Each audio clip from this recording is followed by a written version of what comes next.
Good afternoon students. তোমাদের জেনপাস Yuji যে বায়োলজির practice সেটগুলো চালু করেছিলাম তার আজ ক্যাটাগরি 2 এর ফার্স্ট ক্লাস। আমরা মাল্টিপল অ্যান্সার কোশ্চেনগুলো কিছু আলোচনা করব এক একে। প্রথম কোশ্চেন আসবে, প্রথম কোশ্চেন আমরা আলোচনা করব, চ্যাপ্টার ওয়াইজ কোশ্চেনগুলো আলোচনা করব। প্রথম চ্যাপ্টার হচ্ছে এনভায়রনমেন্টাল ইস্যু বা হচ্ছে পরিবেশগত বিষয়গুলো কী কী। এক নম্বর কোশ্চেন, না জৈব অভঙ্গুর দূষক পদার্থগুলি হলো গৃহস্থলী বজ্র, পলিথিন, ব্রোমিন এবং ডিডিটি। কোনগুলো হবে গৃহস্থলী বজ্র পদার্থ? না হচ্ছে অভঙ্গুর পদার্থ হচ্ছে কি, না হচ্ছে পলিথিন। অভঙ্গুর পদার্থ হলো কি, না হচ্ছে পলিথিন আসবে, পলিথিন, এবং হচ্ছে কি থাকবে, না হচ্ছে ডিডিটি হলো কি অভঙ্গুর পদার্থ। পরবর্তী কোশ্চেন নম্বর 2, পরিবেশের গ্যাসীয় দূষক হলো CO carbon monoxide, option B H2S, acetic acids এবং SO2। সঠিক অ্যান্সার কী হবে? পরিবেশের গ্যাসীয় দূষকগুলো কোনগুলো হবে? না অবশ্যই কার্বন মনোক্সাইডস, অবশ্যই হাইড্রোজেন সালফাইড গ্যাস H2S, আর আর অ্যাসিটোনস, অ্যাসিটোন নয়, SO2। কী হবে? SO2 হচ্ছে সঠিক অ্যান্সার কি, না আছে SO2। পরবর্তী কোশ্চেন চলে যাব, কোশ্চেন নাম্বার 3, পরিবেশের ধাতব দূষকগুলি কী কী? না আমরা প্রথম আসবে কপার, ক্যাডমিয়াম, অ্যালুমিনিয়াম এবং মার্কারি। প্রথম কি, না ক্যাডমিয়াম হচ্ছে ধাতব দূষক, এবং তার সাথে আসবে কি, না মার্কারি হচ্ছে ধাতব দূষক পদার্থ। পরবর্তী কোশ্চেন নম্বর 5, গৌণ বায়ু দূষক এর অন্যতম হল প্যান, CO2, CFC, NO2। গৌণ বায়ু দূষক কি? গৌণ বায়ু দূষকগুলি একদম প্যান, পারঅক্সি অ্যাসিটাইল নাইট্রেট, এবং তার সাথে কী হবে, CFC আসবে। NO2 এবং CO2 নয়, এটাগুলো প্রাইমারি বায়ু দূষক পদার্থ। পরবর্তী কোশ্চেন নম্বর 5, হাইড্রোকার্বনগুলির উৎস কি?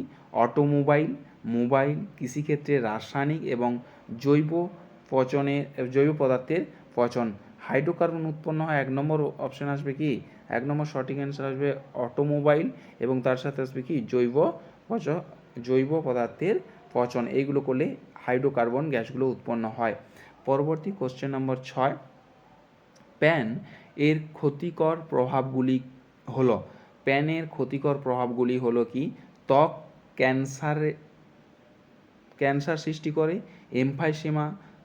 এমফাইসেমা সৃষ্টি করে, চোখে জ্বালা সৃষ্টি করে এবং ত্বক ফুলে যায়। প্যানের প্রভাবে কি হয়ে থাকে? না প্যানের প্রভাবে হয়ে থাকে কি, না হচ্ছে ত্বকে ক্যান্সার হবে, এমফাইসেমা করতে পারে, চোখের জ্বালা সৃষ্টি করতে পারে, ত্বক ফুলে যায় না এক্ষেত্রে। পরবর্তী কোশ্চেন নম্বর 6, অম্লবৃষ্টির ফলে পরিবেশে যে অম্লগুলি বা অ্যাসিডগুলি তৈরি হয় তা হলো কি অ্যাসিডস? না আমরা কি অ্যাসিড দেখে নেব, কি অ্যাসিড তৈরি হয়? না একটা নম্বর হচ্ছে নাইট্রিক অ্যাসিড, আর একটা হচ্ছে H2SO4। সুতরাং বি এবং সি হচ্ছে সঠিক অ্যান্সার। পরবর্তী কোশ্চেন নম্বর 8, বায়ু দূষণের নানা রোগ ও তার কারণসমূহ। বায়ু দূষণের ফলে কী কী রোগ হয় এবং তাদের কারণগুলো কী কী? এক নম্বর সিডারোসিস, যা কয়লা গুঁড়ো থেকে হয়ে থাকে, না কখনোই নয়। ভিজনোসিস, তুতে হ্রাস, হ্যাঁ এটা হয়ে থাকে। অ্যানথ্রাকোয়েসিস, কয়লার গুঁড়ো, হ্যাঁ। আর অ্যাজমা পরাগরেণু থেকে হয়ে থাকে। সুতরাং সঠিক অ্যান্সার কি, বি, সি এবং ডি। ঠিক আছে, পরবর্তী কোশ্চেনে আমরা চলে যাব, কোশ্চেন নম্বর 9, জল দূষণের কারণসমূহ। আর্সেনিক, পারদ, কার্বন ডাইঅক্সাইড এবং শিল্পজাত দূষক পদার্থ। কি না হচ্ছে আর্সেনিক জল দূষণ করে, পারদ জল দূষণ করে থাকে, এবং তার সাথে জল দূষণ করে থাকে কি শিল্পজাত দূষক পদার্থসমূহ। পরবর্তী কোশ্চেন নম্বর 10, ধাতুজনিত জল দূষণের নানা রোগসমূহ ধাতুর জন্য হয়ে থাকে। ধাতুর জন্য কি হয়ে থাকে? না প্রথমে আসবে কি সীসা থেকে ডিসলেক্সিয়া, এবং আর্সেনিক না পারদ থেকে মিনামাটা, এই দুটোই ধাতু। পরবর্তী কোশ্চেন নম্বর 11, ইউট্রফিফিকেশনের কারণগুলি হলো ফসফেট সার, জলে সঞ্চয়, জলে ডিটারজেন্ট মিশ্রণ, এবং সি পেট্রোল মিশ্রণ এবং জলজ উদ্ভিদের হ্রাস। 11 নম্বর কোশ্চেন কী হবে? 11 নম্বর কোশ্চেন আসবে ফসফেট সার জলে সঞ্চয় এবং পেট্রোলের মিশ্রণ। কিসের মিশ্রণ? পেট্রোলের মিশ্রণ এবং পেট্রোলের মিশ্রণ কেন হবে? জলে জলে জলে ডিটারজেন্ট, মানে অপশান বি হচ্ছে সঠিক অ্যান্সার, এ এবং বি। পরবর্তী কোশ্চেন নম্বর 12, যে কারণে জৈব বিবর্ধন ঘটে তা হলো ডিজেল মিশ্রণ, ডিডিটি, মাছের প্রণোদিত প্রজনন এবং বিএইচসি। কিসের জন্য হয়ে থাকে? না ডিডিটি এবং হচ্ছে আমরা বিএইচসি। পরবর্তী কোশ্চেন নম্বর 13, গঙ্গা অ্যাকশন প্ল্যানের কার্য পদ্ধতিগুলি হলো কৃষিতে রাসায়নিক সার ও কীটনাশকের ব্যবহার নিয়ন্ত্রণ, বৈদ্যুতিক চুল্লির ব্যবস্থা করা এবং অতিরিক্ত জলযানের চলাচল, অতিরিক্ত বৃক্ষরোপণ। গঙ্গা অ্যাকশন প্ল্যানে কী কী নেওয়া হয়েছিল? গঙ্গা অ্যাকশন প্ল্যানে কী নিয়েছিল? না কৃষিক্ষেত্রে রাসায়নিক কীটনাশক ব্যবহার নিয়ন্ত্রণ এবং বৈদ্যুতিক চুল্লির ব্যবস্থা করা। পরবর্তী কোশ্চেন নম্বর 14, মানব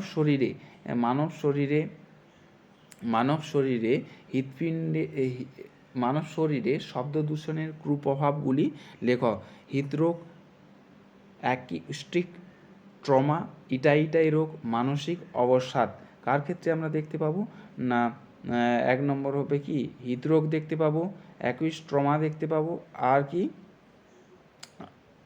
মানসিক অবসাদগ্রস্ত হয়ে থাকবে। সুতরাং সঠিক অ্যান্সার এ, বি এবং ডি। পরবর্তী কোশ্চেন চলে যাবে কোশ্চেন নম্বর 15, মৃত্তিকা দূষণের কুপ্রভাবগুলি লেখো। মৃত্তিকা দূষণের ফলে কুপ্রভাব কী হবে?